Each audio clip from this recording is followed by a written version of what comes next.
Hello everybody, welcome back to my channel Learn with Virali. I'm Virali, your guide on this coding adventure.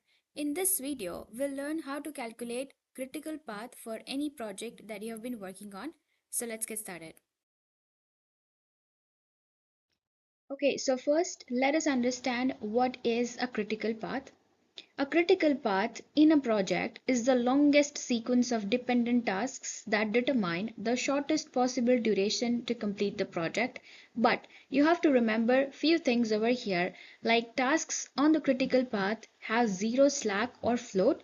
That means any delay onto these activities which are onto the critical path will delay the entire project if these activities are delayed by a certain duration. So remember, these are gonna be the activities that needs to be completed on time as per the assigned duration. Learn how to calculate the critical path for the project that you have been assigned as a project manager for. So in the first step, you are supposed to identify all the tasks that are required to complete the project. In the second step, you have to determine if there are any dependencies in between the tasks. Let's say if task 2 is dependent on task 1, then those dependencies or those kind of dependencies needs to be identified well beforehand. In the third step, you have to assign the time duration for completing each of the tasks that you have been identifying on. In the fourth step, we are going to develop a network diagram that is going to connect all the tasks one by one in a diagrammic shape, making sure that we understand the entire flow of the tasks that needs to be completed for this particular project. In the fifth step, we are going to add up all the durations that are listed from start towards the finish of the project, and whatever time duration that we end up on, we are going to select the longest possible path that we find out, and we are going to term it as the critical path.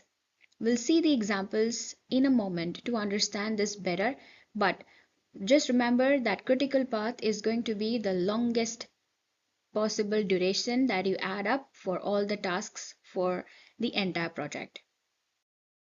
So let us see a network diagram or how it looks like. The network diagram is going to be consisting of several tasks that are going to be required for finishing up for the project. So let's say for example, here we have 5 different tasks like task A, task B, task C, D and E. So we are going to start the project and we are going to finish up all these tasks which are there in the middle and reach towards the end or the finish line. Here, each of these tasks have been assigned a set duration. For example, task A needs to be completed within 3 days. For example, task B needs to be completed within 2 days. Task C is a little bit bigger task which is why it requires 4 days to be completed, and so on. So now let us try to calculate the critical path for this type of a project consisting of 5 different tasks. So here we can reach towards the finish line in 2 different ways. In the first way, we can start from start, then reach towards task A, complete it, go to task B, then go to task C, then go to task E, and then reach the finish line.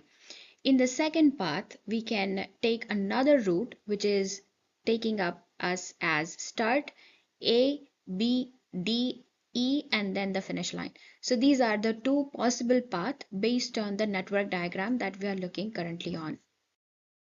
So now if I try to calculate the critical path value or the total duration, adding up all these values on each of the tasks, then for the first path, which is A, B, C, E and finish, which is going to add up 3, 2, 4 and 2, which is going to be equal to 11.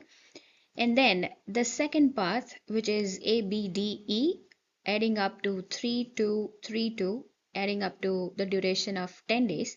So here, as per the definition of critical path, we have to select the longest duration that we have got in based on the 2 path options that we have over here.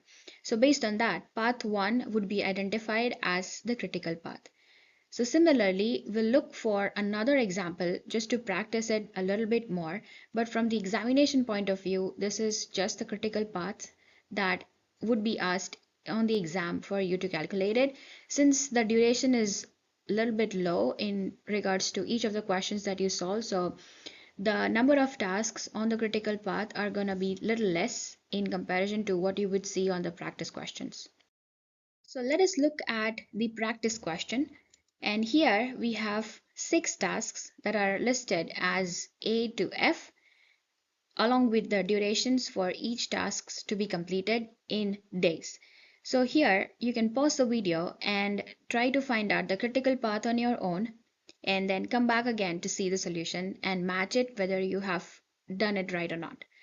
So as of this diagram as well, there will be 2 possible paths that we can create.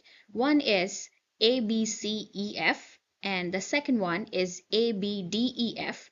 So if we try to end up or add up both the values for path 1 and path 2, path 1 will be giving us 16 and path 2 will be giving us as 15 again. So path 1 is going to be identified as your critical path. So if you have enjoyed watching this video, please don't forget to like, share, comment and subscribe, as it helps me to reach out more people just like you.